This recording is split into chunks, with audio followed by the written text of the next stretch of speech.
Band কলার kameez cutting ও সেলাই professional দর্জির থেকেও ভালোভাবে কিভাবে সেলাই করতে হবে এই ভিডিওটি দেখলে সবথেকে সহজ ও সঠিক নিয়ম আপনি শিখতে পারবেন। ব্যান্ড কলার কামিজ কাটিংয়ের ভিডিওটি আমার ফেসবুক পেজে দিয়েছি, সেই ভিডিওটি দেখলে কাটিংটিও আপনি খুব সহজে শিখতে পারবেন। সর্বপ্রথম গলার সাইডটি মুড়িয়ে সেলাই দেওয়ার পরে ভিতরে যে কাপড়ের অংশটি আছে, তাই না, বক্রমের কাজ ঘেঁষে ভিতরের এই কাপড়টি আমাদেরকে কাটিং করে নিতে হবে। এইভাবে কাটিং করে নেওয়ার পরে এখানে আমরা সামনের বডির পার্টটি নিয়ে নিব। সামনের বডির পার্টটি কিন্তু আমাদের এই গলাটি সেট করতে হবে। এখন পিছনের পার্টটি নিতে হবে, পিছনের পার্টটি বিছিয়ে রাখবো আমরা এবং এই পার্টটির উপরে সামনের পার্টটি রাখতে হবে। এইভাবে দুইটি পার্ট মিল করে রেখে শোল্ডারটি আমাদেরকে এখানে জয়েন্টটি দিয়ে নিতে হবে। কাটিং করার সময় 1/2 ইঞ্চি মার্জিন রেখেছি আমরা, সেলাই করার সময় 1/2 ইঞ্চি মার্জিন রেখে সেলাইটি দিতে হবে। এখানে আসার পরে আমাদেরকে সেলাইটি অফ রাখতে হবে, এক্সট্রা সুতোগুলো কাটিং করে নিতে হবে। আমি একটি করে সেলাই দিয়ে দেখিয়ে দিচ্ছি, অবশ্যই আপনি দুইটি সেলাই দিবেন। অবশ্যই আমি কিন্তু দুইটি সেলাই দিয়ে নিব, কিন্তু একটি সেলাই আপনাকে আমি দেখাচ্ছি। সেলাইটি দেওয়ার পরে এক্সট্রা সুতোগুলো কাটিং করে নিতে হবে। নেওয়ার পরে এই সেলাই এবং এই সেলাই আমাদেরকে ধরতে হবে এবং পিছন পাটের যে অংশটি আছে এইভাবে আঙ্গুল দিয়ে ভাঁজ করে একটি চিহ্ন দিয়ে নিতে হবে। এখন আমরা কি করব, এখানে যে হাফ ব্যান্ড আছে, তাই না, এই হাফ ব্যান্ডটি আমাদেরকে তৈরি করতে হবে। তো এই হাফ ব্যান্ড বক্রমটি আছে, বক্রমটির কাজ ঘেঁষে আমাদেরকে এখানে বরাবর সেলাই দিতে হবে। এইভাবে সেলাইটি দেওয়া কমপ্লিট হয়ে গেলে বাইরের যে এক্সট্রা কাপড়টি আছে, তাই না, আমাদেরকে কাটিং করে ফেলে দিতে হবে। একটি হাফ ব্যান্ড কীভাবে কাটিং করতে হবে আপনি কামিজ কাটিংয়ের ভিডিওটি দেখলে সেই ভিডিওটি কিন্তু আমি খুব সুন্দর করে বুঝিয়ে দিয়েছি, পেজের ভিতরে যে আপনি দেখে নিতে পারেন। এরপরে আমরা উল্টিয়ে নিব, যে সাইডটি সেলাই করে নিয়েছি, তাই না, এই সাইডের একেবারে মাথা দিয়ে আমাদেরকে একটি চাপ সেলাই দিতে হবে। অবশ্যই কিন্তু এই চাপ সেলাইটি দিতে হবে এবং এই মাথায় আসার পরে এই সাইডে যে খোলা অংশটি আছে, তাই না, এই খোলা অংশ বরাবর এখানে সেলাই দিতে হবে। সাইড থেকে যে এক্সট্রা কাপড়টি আছে ব্যান্ডের কাজ ঘেঁষে এক্সট্রা কাপড়টি কাটিং করে ফেলে দিতে হবে।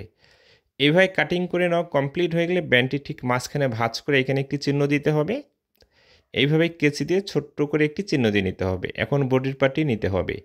পিছন পার্টির যে মাঝখানের চিহ্ন আছে, তাই না, পিছন পার্টির যে মাঝখানের চিহ্নটি ভালো করে দিয়ে নিতে হবে এবং ব্যান্ডের যে মাঝখানের চিহ্ন এভাবে মিল করে রাখতে হবে। এবং শোল্ডার সেলাইটি দেওয়ার পরে আমি পিছনের যে পার্টটি ভাঁজ করে নিয়েছি সেই ভাঁজ অনুযায়ী কিন্তু এখন সেলাইটি দিতে হবে এবং আপনি ব্যান্ডের এইখানে 2 পয়েন্ট মার্জিন রেখেও সেলাইটি দিতে পারেন। এবং শোল্ডারের যে সেলাইটি আছে অবশ্যই আমাদের পিছন পার্টির দিকে ভাঁজ করে রাখতে হবে।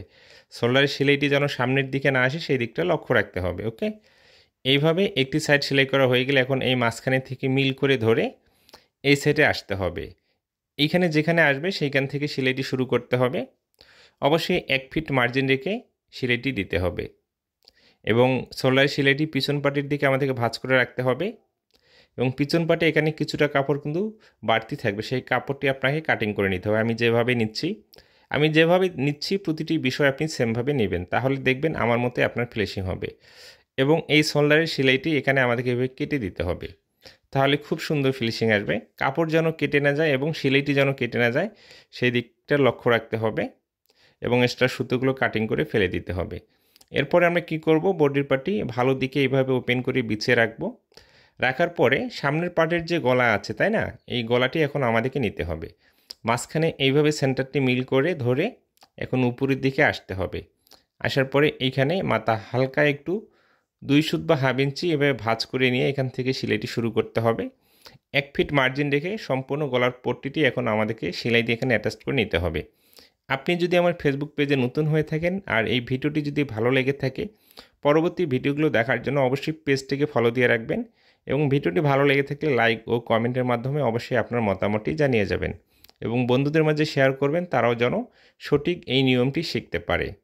তো আমি দেখাচ্ছি কেন সঠিক নিয়ম, ভিডিওটি শেষ পর্যন্ত দেখলে অবশ্যই আপনি বিষয়টি বুঝতে পারবেন। তো এখানে আসার পরে আমি কিন্তু একটু পট্টি ভাঁজ করে নিয়েছি, তাই না, ব্যান্ড লাগানোর সময় যে সেলাইটি দিয়েছি সেই সেলাইটিকে ঢেকে এই মাথা থেকে এই মাথা পর্যন্ত আমাদেরকে আসতে হবে ব্যান্ডের। আসার পরে এখানে সেলাইটি শেষ করতে হবে এবং এই গলার পট্টিটি যে আমরা সেট করেছি, তাই না, এইভাবে কুচি কুচি করে কাটিং করে দিতে হবে, না হলে কিন্তু এই রাউন্ড অংশগুলো কখনো ফিনিশিং হবে না। অবশ্যই এইভাবে কুচি কুচি করে কাটিং করে দিতে হবে, সেলাইটি যেন কেটে না যায় সেই দিকটা অবশ্যই আমাদেরকে লক্ষ্য রাখতে হবে। এরপরে কি করব, আমরা গলার যে পট্টিটি আছে এই গলার পট্টির উপরে একটা চাপ সেলাই দিতে হবে।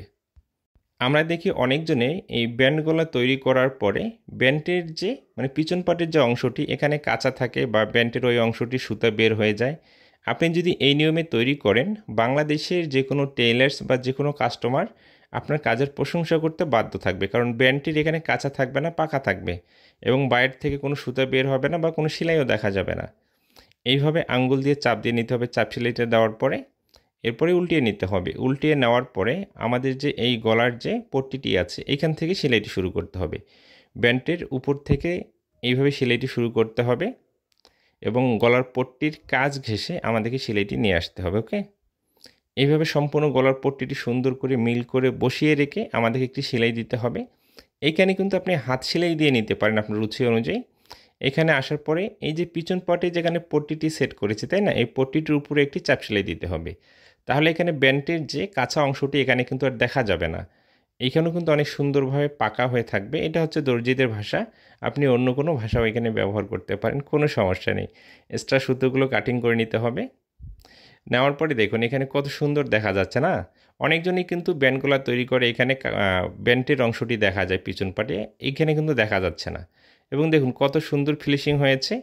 আপনি এই কাটিংয়ের ভিডিওটি দেখলে আরও ভালোভাবে বুঝতে পারবেন, এই জন্য কাটিংয়ের ভিডিওটি দেখার জন্য রিকোয়েস্ট করতেছি। পিছন পাট ও সামনের পাটে কোথাও কিন্তু কোনো ধরনের ঘোষ নেই, তাই না? এইভাবে সঠিক নিয়মে তৈরি করতে হবে। এখন হাতাটি লাগিয়ে নিতে হবে।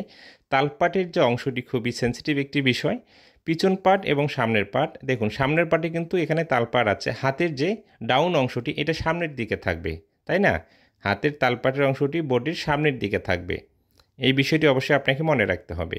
এইভাবে দুইটি ভাঁজ করে হাতের মুখের অংশটি সেলাই করে নিতে হবে। এরপরে উল্টিয়ে নিয়ে এখানে আরও একটি সেলাই দিতে হবে। এইভাবে হাতাটি সেলাই করা কমপ্লিট হয়ে গেলে এই হাতাটি আমরা দেখব ডাইন সাইডে না বাম সাইডের। তো এই হাতাটি হচ্ছে বাম সাইডের, এই জন্য আমরা কী করব, বাম সাইডে এই হাতাটি লাগিয়ে নিব। তালপাটের অংশটি সামনের দিকে রাখবো এবং তালপাট ছাড়া অংশটি পিছন পাটের দিকে রেখে 1 ফিট বা হাফ ইঞ্চি মার্জিন রেখে এখানে কিন্তু আমাদেরকে সেলাইটি শুরু করতে হবে। এইভাবে যখন হাতাটি লাগিয়ে নেবেন, বডির পার্টটি হালকা একটু টেনে ধরতে হবে এবং হাতের যে পার্টটি আলতো করে বসিয়ে রাখতে হবে। এইভাবে সুন্দর করে মিল করে রেখে সম্পূর্ণ হাতাটি আমাদেরকে সেলাই দিয়ে অ্যাটাচ করে নিতে হবে। আবারও একটি বিষয় বলে দিচ্ছি, যখন আপনি হাতা লাগিয়ে নেবেন বডির পার্টটি টেনে ধরতে হবে, হাতের পার্টটি আলতো করে বসিয়ে রেখে এইভাবে সেলাই দিয়ে হাতাটি কিন্তু আমাদেরকে লাগিয়ে নিতে হবে। হাতা লাগানোর ফিনিশিংটা আমি দেখিয়ে দিচ্ছি, দেখুন কত সুন্দর দেখা যাচ্ছে, কোথাও কোনো ঘোষ লেগে নেই, তাই না? আপনি যদি এই নিয়মে লাগাতে পারেন আপনার হাতা লাগানো কিন্তু অনেক সুন্দর হবে। দুইটি হাতা একই নিয়মে লাগিয়ে নিতে হবে এবং হাতা লাগানোর সময় দুইটি করে সেলাই দিতে হবে। এরপরে কি করব, আমরা শোল্ডারের ঠিক মাঝখানে ধরে দুইটি বডির পার্ট সুন্দর করে মিল করে রেখে ফিতা দিয়ে মেপে মেপে আমাদেরকে বডির মাপটি কিন্তু নিতে হবে। অবশ্যই আপনাকে সুন্দর করে এইভাবে বডির পার্টটি বিছিয়ে রেখে বডির মাপটি ফিতা দিয়ে বারবার মেপে অ্যাকুরেট করে নিতে হবে, যেন বডির মাপে কোনো ধরনের ব্যতিক্রম না হয়। কাস্টমার যত ইঞ্চি দেবে ঠিক তত ইঞ্চি যেন তৈরি হয়। আপনি যদি একেবারে সুতি কটন কাপড় দিয়ে একটি কামিজ তৈরি করেন, সেই ক্ষেত্রে সেলাই করার সময় হাফ ইঞ্চি বা 1 ইঞ্চি বেশি বডির মাপটি নিয়ে নিতে পারেন।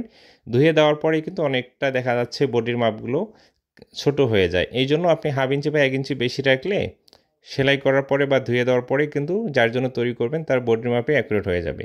বডির সাইডে অবশ্যই 2টি সেলাই দিতে হবে।